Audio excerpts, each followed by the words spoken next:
ازيكم يا حبايب قلبي؟ عاملين ايه؟ يا رب يا رب يا رب تكونوا بخير. وحشتوني وحشتوني وحشتوني. بادية معاكم الفيديو النهاردة من الفجر. بصوا، ده كان قبل الفجر كده. كنت لسه جهزت السحور ولا اي حاجة. قعدت خلصت الجزء بقى بتاع النهاردة. بعد كده دخلت اهو على المطبخ. بصوا، كنت انا مشطباه اصلا عشان خاطر ما يبقاش في اي حاجة. يعني كنت مشطبة المطبخ، عاملة البوتاجاز والحوض وعاملة كل حاجة ومنضفاه ومسحة الأرضية، وفرشت بقى المشاية. ودي الكرنباية بقى اللي جبتها عايزة افرزها. آه بس مش هقدر ان انا اعملها النهاردة يعني. دلوقتي هجهز السحور بس. هاخد معاكم من اول السحور لحد تاني يوم الفطار. آه نشوف بقى يومنا هيمشي ازاي، وهنعمل اكل ايه، وهنعمل بقى مشروبات ايه، وهنزل السوق اجيب شوية طلبات وحاجات. كل ده ان شاء الله ان شاء الله باذن الله هعمله معاكم النهارده. تمام. اول حاجه قلت اقشر بطاطس. جبت البطاطس كده قشرتها، وطبعا البطاطس دي اساسي يعني اساسي على السحور. ماشي، قطعت البطاطس قشرتها كده وقطعتها. بصوا ما شاء الله المنظر ده يعني عايزه اقول لكم حلو جدا يعني، بجد بجد بجد. عشان كده كان كل اللي فارق معايا ان انا اعمل تجديد في المطبخ اكتر من الشقه كلها. الشقة بصراحة الواحد مهمل في حقها شوية، يدوبك بيكنسها يمسحها يروق حاجة يعمل، مش بيجدد فيها ولا بيعمل اي حاجة. بس والله العيال واخدة الفلوس كلها. يعني العيال بتمارينهم وبدروسهم خلينا يعني احنا مش عارفين نحط جنيه في الشقة. يعني شوية الحاجات اللي جبتهم عشان اجدد بيهم دول، عايزة اقول لكم بحوش في فلوسهم من بدري، واقعد القط حاجة في حاجة في حاجة، تعجبني حاجة اجيبها، تعجبني حاجة اجيبها. آه فالعيال مخلصين علينا. والله العظيم العيال مخلصين علينا. انا بقول لهم اعيدكم التمارين، وبفلوس التمارين دي اجدد الانتريه اللي بايظ واعمل ستاير جديده، واجيب سجاد جديد. واعمل شويه حاجات في الشقه. الشقه بجد عايزه، يعني الشقه محتاجه خلاص يعني، كتر خيرها كده. مع العيال بقى احنا قعدتنا دلوقتي بقت كلها في الانتريه، فخلاص. فكتر خيرنا بصراحة يعني، كتر خيرنا. هنا كنت بزود جبنة فلاحي على علبة الجبنة اللي احنا كنا عاملينها من امبارح دي. احنا عاملينها بقى قلنا نحط منها كل يوم على السحور، بدل ما كل يوم نقطع جبنة وطماطم وكده، تبقى دي جاهزة. فاحنا لما عملناها نسينا نحط عليها جبنة فلاحي، فحطيت عليها بقى، زودت كده جبنة فلاحي، لان هما ما بيرضوش ياكلوا الجبنة الفلاحي لوحدها. اما بدخلها لهم في وسط الدومتي كده، يعني ايه، ما بيحسوش بيها قوي. فحطيت كده بقى وزودت، وباخد بقى على قد ما احنا ما هنتسحر وايه، وبشيل الباقي. الفكرة دي كده كويسة بصراحة. ودول كانوا حبة باقيين من السحور بتاع امبارح. طبعا مش هنرمي حاجة، حرام يعني، دي نعمة. والواحد لازم يحس بقيمة النعمة دي والله بجد، في الغلا وفي الظروف وفي الظروف اللي اخواتنا بيمروا فيها بيها. بصراحة يعني الناس مش لاقية لقمة عيش تاكلها. ربنا يعينهم يا رب ويقويهم ويصبرهم ويزيح الغم عنهم يا رب بإذن الله. فايه، نحافظ برضو على النعمة. انا كان اي بواقي اكل بتتبقى كنت برميها على طول. في حاجات لحد دلوقتي بصراحة بتترمي، لان هي لو قعدت مش هتتاكل. وساعات بحب ايه يعني اعمل اللي يراضي ضميري، واركن الحاجة في التلاجة يوم والتاني بلاقيها ما بتتاكلش، باخدها ارميها. تكون خلاص نشفت، مش هتتاكل. لو اتسخنت عقبال ما تسخنيها تلاقيها نشفت اكتر. فانما غير كده بحاول احافظ. دلوقتي بقيت احاول اعمل الاكل اللي على القد بالظبط. يعني بصوا، على القد ما هناكل بالظبط.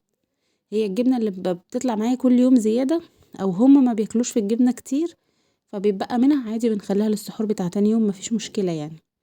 هنا بقى كنت نزلت رحت وديت حمزة الدرس، وجبت شوية طلبات كنت محتاجاها من تحت. عايزة اقول لكم مش لاقيه ملوخية خالص. دايخة على ملوخية مش خضرة، يعني الخضرة مش حلوة، انا لاقيه كتير بس مش حلوة. دايخة على ملوخية خلصانة. رحت كزيون قال لي خلصانة، مفيش ولا كيس. رحت بيم لقيتها خلصانة مفيش ولا كيس، حتى الكيس اللي هو الشهرزاد اللي قال لي خديه جربيه ابو 9 جنيه دوت. قلت له خلاص ماشي، قلت اروح اجيب لي كام كيس كده خليهم في الفريزر، ما لقيتش غير بسمة ديت عند حد بتاع مجمدات واحنا جايين. وتخيلوا الكيس ب20 وب18. انا مش عارفة، يعني مش عارفة ايه الاسعار دي، معرفش هو ده سعرها اصلا ولا ايه. انا كنت بجيب جيفريكس وكنت بجيبها ب15 ب13. وكمان انا مكنتش بعمل مجمدة بقى، بس بقى لي فترة يعني لما ابتديت اعملها مرة اجيب دي مرة اجيب دي، بس مش عارفة ليه الاسعار دي يعني. المهم وجبت شوية طماطم، نقيت اللي انا هعمله صلصة، ركنته كده على جنب. انا منقيه حبة تراي كده محمرين قوي، والجامدة هخليها في التلاجة للسلطة. وكمان هفضي الخيار كده عشان خاطر ايه، ما بحبش احط الخضار والحاجات دي في شنطة سمرة. تمام. هنا بقى ايه، الليمون افتكرت ان انا مش هشيله كده فطلعته تاني. بصوا بشيل وش اللبن ده، اللبن اللي انا هعمل بيه النهارده الغدا اهو هركنه. الليمون بقى ده احسن طريقه ليه. بصوا البرطمان انا طلعت لكم البرطمان القديم فيه بتاع 3 هم ولا 4، زي ما هو تحطيه كده زي ما هو في التلاجة، يفضل ما شاء الله عليه لحد اخر حبايه. وكمان جبت لفه تمر هندي، وجبت علبه لبن نيدو علشان الصوبيا. الازايز دي كنت بوريكم، كان عندي انا 3 جايباهم رمضان اللي فات. كسرت بتاعت ادم، فقعدت الفله النهارده كتير عقبال ما عرفت اجيب له واحده تاني.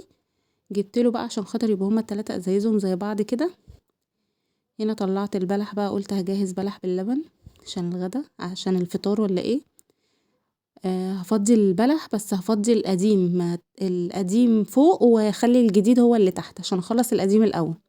بصوا الدورق الكيوت الجميل القمر ده، يعني بصوا ما شاء الله عليه حلو. انا كنت جايباه ده علشان البلح باللبن، لان البلح باللبن يا دوبك بعمل حبة على القد، مش بعمل بزيادة، لانه لما بيقعد ما حدش بيرضى ياكله اللبن. البلح بيطرى خالص، فاحنا مش بنحبه طري قوي، احنا بنحبه بيندخ كده. بصوا هنا بقى اخدت من اللبن ده هنا، فقلت خلاص مش مشكلة، هبقى انا غالية كيلو تاني للمكرونة. هشيل برضو الوش بتاعه واخليه بقى للمكرونة، وده خلاص خدت منه ايه للبلح. هنا فضيت الجوز الهند والزبيب، وهفضي اللبن البودرة. كنت مطلعه كيس مانجا بس ملحقتش ان انا اعمله بصراحة، فرجعته تاني الفريزر، لاني عملت تمر وعملت صوبيا وعملت البلح. فقلت خلاص بقى مش مشكلة النهاردة هعمل تمر اهو. هعمل برضو على القد. انا عايزه اقول لكم السنه دي اتزنقت قوي ملحقتش. كنت بعمل خروب وبعمل تمر وبعملهم من بدري، وبعملهم مركزين، وبعمل كميه في التلاجة، وباخد كل يوم على الفطار، وبخف في الازازه وعلى طول. السنه دي بصراحه ملحقتش زي ما انتوا عارفين، فقلت خلاص مش مشكله. فبس مش هعمل بقى دبكه واعمل كميه، هعمل على قد النهارده بس. وممكن بكره وانا عندي اكل باقي اكل يعني، او اي يوم يكون عندي اكل فيه، او بالليل على السحور او اي حاجه، ان انا ايه اعمل كميه واروح شايلاها. هنا هعمل الصوبيا بقى. البلح خلاص اهو جهز وحطيته ورا كده، ركنته. مش هحطه في التلاجة، هو الجو مش حر اصلا، فمش هنطلع الحاجه بقى من التلاجة وكده، يعني الجو حلو. حطيت الصوبيا وحطيت اللبن البودرة وحط السكر، مش بكتر سكر. وهي طلعت ما شاء الله، طلعت جميلة جدا. احنا مش بنحب الحاجة مسكرة قوي. بصوا طلعت ما شاء الله عليها، يعني جميلة. بصوا عسل، ورمضان كريم عليكم يا جماعة. عملتوا ايه النهاردة فطار؟ عرفوني كده وقولولي عملتوا ايه فطار، وعملتوا مشروبات ايه. كلموا معايا كده في الكومنتات وقولولي. دلوقتي انا هعمل بقى الفطار. هعمل النهاردة مكرونة بشاميل. بصوا الحلة اللي هناك دي انا مولعاها للمكرونة، والتانية ديت فيها التمر. خلاص خلص، بس لسه بقى ما صفتوش، سايباه كده بس عقبال ما اخلص ايه البشاميل والحاجة وكده. بصوا هنا بعمل البشاميل، بحط الزيت وبحط الزبدة وبحط الدقيق. ولعت كده على الحلة. انا مش بحب اسلق المكرونة من بدري، بحب ابقى مخلصة البشاميل الاول واللحمة او الفراخ او اي حاجة الحشوة، وبعد كده ايه اعمل بقى اعمل المكرونة. هنا كنت حطيت اهو اللبن، وعملت الحلة كده مكان اللبن. احط بقى ملح، احط شوية فلفل اسود، احط اللي هي ال11 بهار دول، انا هنا ما حطيتش الكيس بحاله، كانوا حبة بس في اخر الكيس. بصوا ما شاء الله يعني خلاص بقت مظبوطة اهي، عايزة بس بق مية كده اهي. كده خلاص البشاميل خلص. وكان كمان التمر خلص فهصفيه. التمر بقى انا عاملاه يا دوبك على قد ايه يعني، على مش ولا هخفف ولا هعمل ولا اي حاجة. انا عملت على قد ايه، على قد الشوربة على طول. تمام اهو زي الفل. بصوا ما شاء الله طلع على قد بالظبط يعني اهو. هحط لسه التلج لانه سخن مولع، مش هنلحق يعني كده، مش هنلحق ان احنا نفطر بيه. ولو حطيته في التلاجة مش هينفع احطه سخن كده في التلاجة. غلط. بصوا البخار طالع منه ازاي. فانا هحط السكر واحط التلج واسيبه حبة يكون التلج هداه، وبعد كده احطه في التلاجة. بس ان هو ايه، انا مش عايزاه ساقع متلج، انا بس عايزة السخونية اللي فيه دي تروح. يعني مش هنشرب عصير سخن، فاهمين. حطه كده بس يهدى. الكوبايه دي مطلعوها للولد عشان اللي عايز بلح باللبن. لان الازاز بتاعتهم هتحط فيها عصاير لانها بشاليمو مش هيعرفوا ياكلوا منها بالبلح. فمطلع لهم الكوبايات بتاعتهم للي عايز بلح والازايز بقى للي عايز عصاير. احنا كده كده بديهم حاجه بسيطه قبل الفطار، يعني يا دوبك بقين كده ولا حاجه يكسروا صيامهم، وبعد كده بقى بعد الفطار يبقوا يشربوا او ياكلوا براحتهم. لان لو كلوا او شربوا الكوبايه بتاعتهم كامله ما بياكلوش. هبتدي بقى افرم البصل عشان خاطر ايه، اعمل الفراخ. انا النهارده هعملها بالفراخ، احنا بنحبها اكتر بالفراخ، واللحمه غاليه قوي يا جدعان. يعني مش عارفه في ايه، اللحمه غاليه جدا. يعني اخر حاجه كانت ب400 قبل رمضان بحبه، ما اعرفش بقى، انا ما سالتش عليها في اول رمضان فمش عارفه. احنا كنا معزومين على لحمه اول يوم، فانا كده كده قلت يعني كده كده مش هجيبها، احنا تاني يوم واكلين لحمه، اول يوم هعمل تاني يوم ليه لحمه. فلا احنا عايزين مكرونه بشاميل. بعدين اول يوم فطرنا محشي ولحمه وكده وطبيخ. فقلت لا خلاص بقى يعني، ولا هعمل محشي ولا هعمل طبيخ، كلنا الاتنين امبارح. فلا خلاص ناكل النهارده بقى ايه، مكرونه بشاميل. وانا عندي هنا بيحبوا المكرونه بشاميل قوي، وخصوصا اللي بالفراخ. وكنت عايزه اعمل سمبوسه جنبها بصراحه بس ما لحقتش. عايزه اقول لكم الوقت اللي انا بعمل فيه دلوقتي الفطار كانت مثلا الساعه قرب الساعه 5. يعني انا كنت مخلصه كل حاجه، خلصت كل حاجه بالظبط خرجت كده من المطبخ اللي هو ايه، اشوف الساعه كام. كانت الساعه عامله 5، كانت الساعه 5. فقلت لا خلاص كده يعني ايه، كده تمام يعني. اقعد بس كده ربعايه ولا نصايه واخش اولع على حاجه ايه، على 5:30.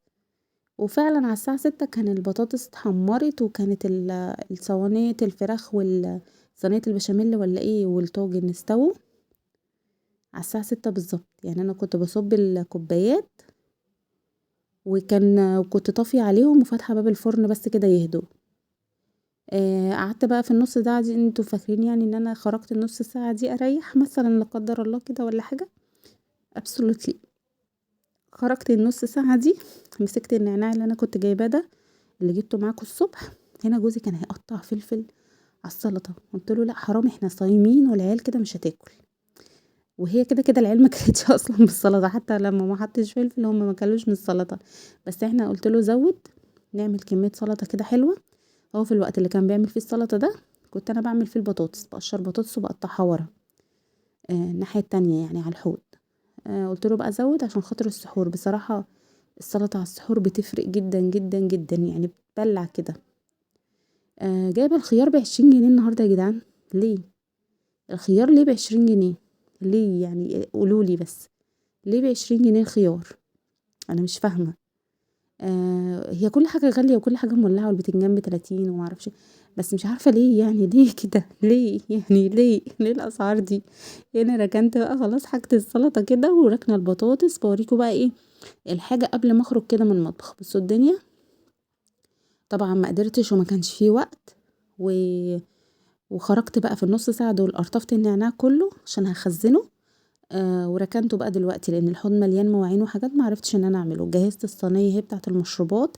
هنا كنت تبلت السلطه خلاص وفضيتها في الاطباق، وركنت بقى بتاعه السحور في التلاجة. بصوا ما شاء الله بقى، بصوا المنظر يفتح النفس كده. ياه ياه ياه. احلى حاجه في رمضان اللمه، احلى حاجه بجد. النهارده جوزي اجازة هيفطر معانا، فيعني يوم بقية الشهر بنبقى بنفطر لوحدنا، قليل قوي لما بيفطر معانا.